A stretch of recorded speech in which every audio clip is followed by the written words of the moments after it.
Hello students, welcome to Vedanta Educare. Today we are discussing the poem, that is the poem number 5th from the book First Flight.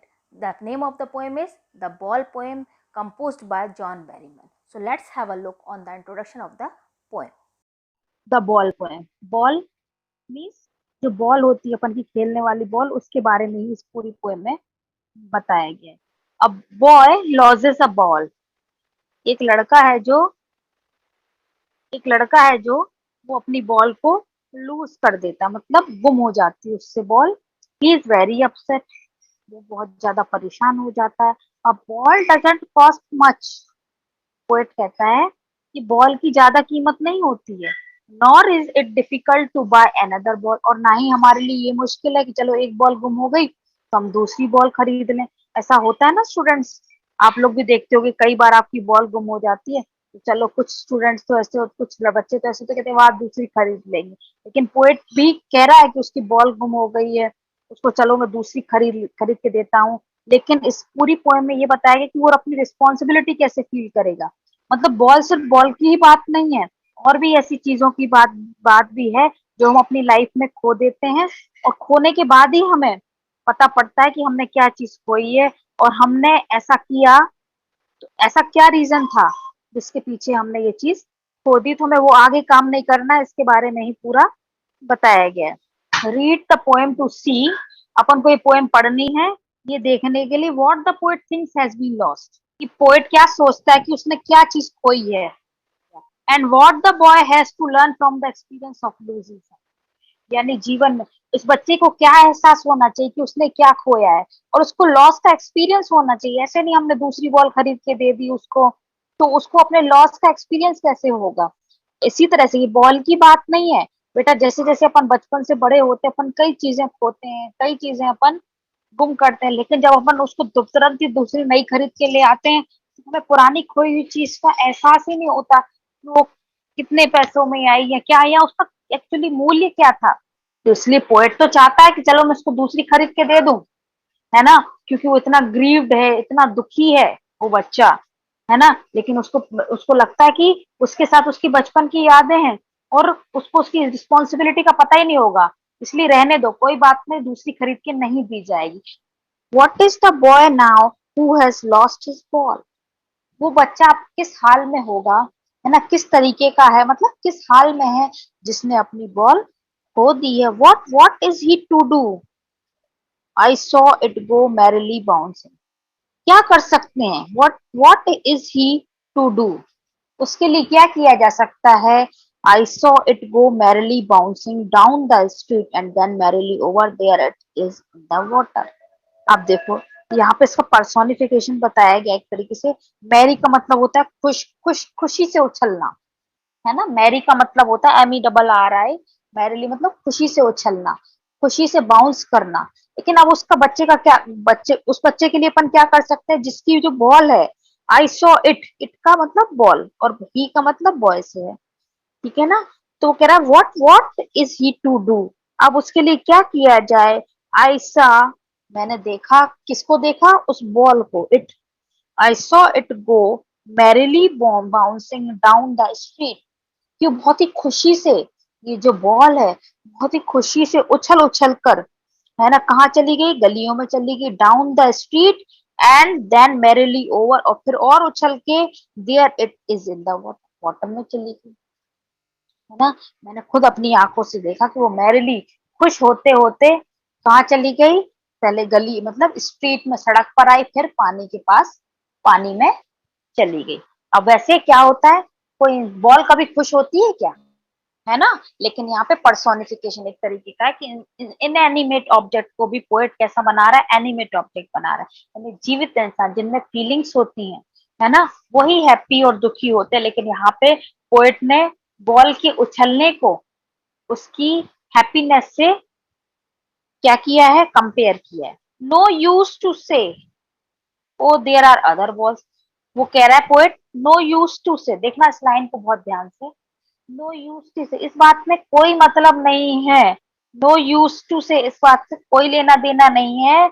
Oh there are other balls, कि बहुत एक ball चली गई तो इतनी इतना ज्यादा उसमें कहने की ज्यादा क्या जरूरत थी, इतनी बड़ी पोएम बनाने की क्या जरूरत है।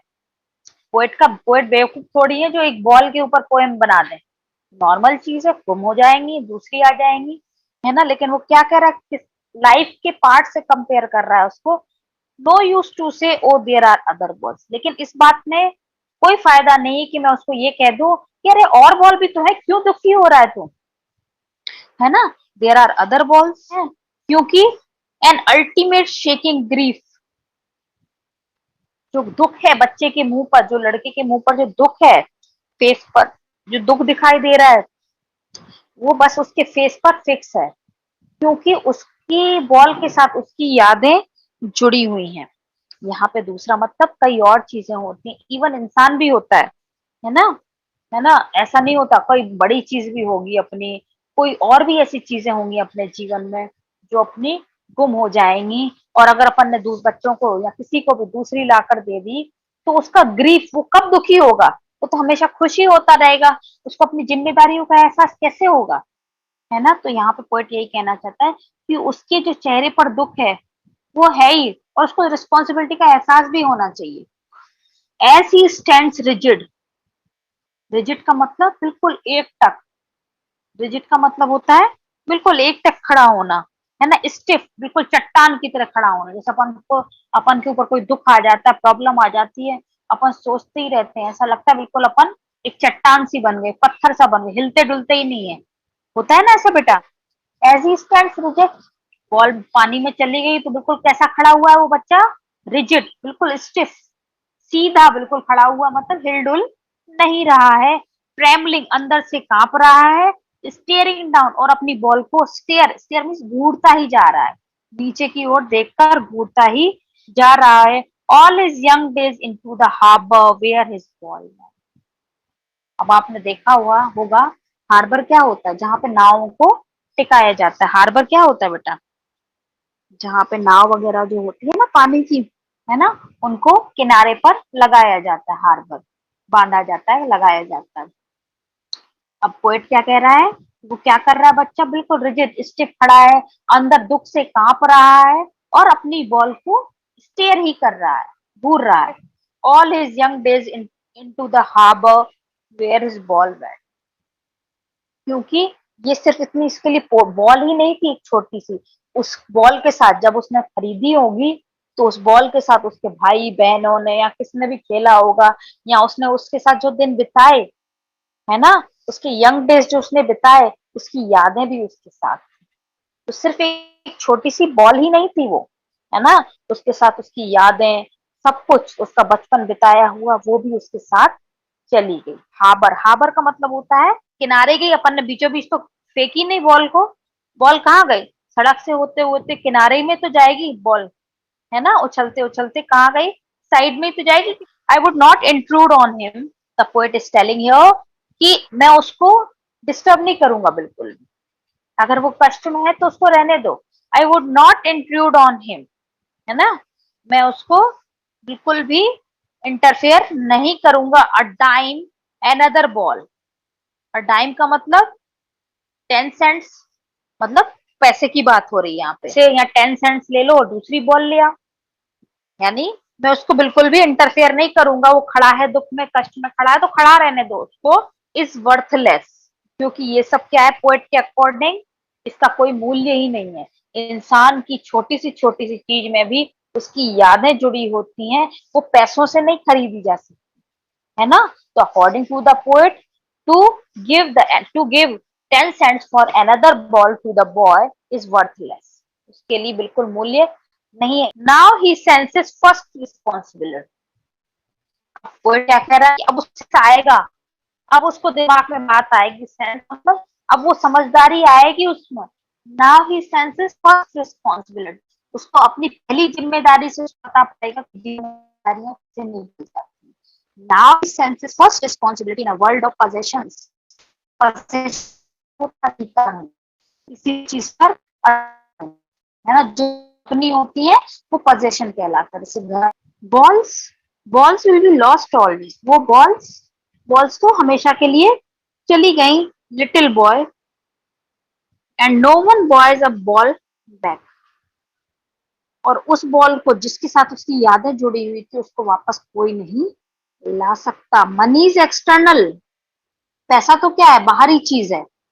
बॉल दूसरी खरीद लेगा, लेकिन पैसे से खरीद लेगा, पैसा तो बाहरी चीज है, लेकिन अंदर की जो यादें, अंदर की जो फीलिंग्स है ना, जो उसके साथ जुड़ी हुई है, वो कौन खरीद कर लाएगा, है ना। इसलिए हर चीज जो अपने साथ जुड़ी हुई है उसको लापरवाही से नहीं खोना है। इसकी लापरवाही तो थी कि जब पानी के आसपास ही खेल रहा है तो ऑब्वियस है पानी में जाएगी वो। ही इज लर्निंग, वो अब सीख रहा है कि किस चीज का क्या मूल्य है। He is learning well behind his desperate eyes, अपनी निराश आंखों के पीछे।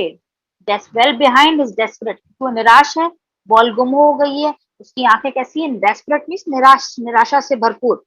तो अपनी उसकी निराशा आंखों में दिख रही है, जो क्यों, क्योंकि उसकी बॉल गुम हो गई। और अब वो सीख रहा है कि काश मैं इधर नहीं खेलता या ऐसा नहीं होता तो मैं अपनी बॉल को गुम नहीं करता। यानी छोटी छोटी चीजों से जो हम गुम कर देते हैं, हमें अपनी रिस्पॉन्सिबिलिटीज पता पड़ती है। The epistemology of loss, epistemology of loss का मतलब है understanding the nature of loss, what it means to lose something.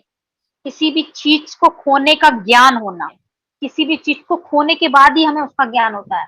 जैसे कोई इंसान ही होता है, पहले तो अपन उसको कुछ भी कहते रहते हैं, ऐसा है वैसा है फलाना है बेकार है, लेकिन जब हम उसको खोते हैं उसके बाद हम उसकी तारीफ करते हैं, फिर उसके लिए पछताते हैं।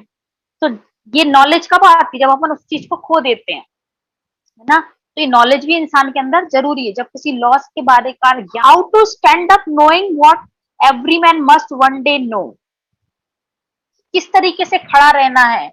दुख आएंगे, कष्ट आएंगे हमारे जीवन में, लेकिन हमें फिर भी ऐसा नहीं है कि वो दुख आया तो हम भी बहुत ज्यादा ओवर ही दुखी होगा। दुखी तो होना है, ज्ञान तो होना चाहिए, लेकिन बिल्कुल ही दुखी होकर हम उसका फेस नहीं करें, उन परेशानियों का सामना नहीं करें, तो हम क्या हो जाएंगे, हम आगे कैसे बढ़ेंगे। तो प्रॉब्लम्स, स्ट्रगल्स, परेशानियां तो हमारे जीवन में आएंगी, लेकिन हमें क्या होना है, how to stand up. Loss के ज्ञान के बाद हमें कैसे खड़े रहना है। जैसे भी कोरोना में ही देख लो, है ना, कितने लोगों का लॉस हुआ, सब कुछ हो गया, लेकिन इसका मतलब ये थोड़ी है कि सब खत्म हो जाएंगे अपन लोग, है ना। अपन को खड़े तो रहना ही है, या फालतू बोलने से या करने से तो कुछ होगा नहीं। तो वही चीज है, जब कोई चीज का अपन लॉस, जब कोई चीज गुम हो जाती है, अपन कहीं लॉस में चले जाते हैं, तो इसका मतलब ये नहीं है कि हम उसको फेस ही नहीं कर पाए।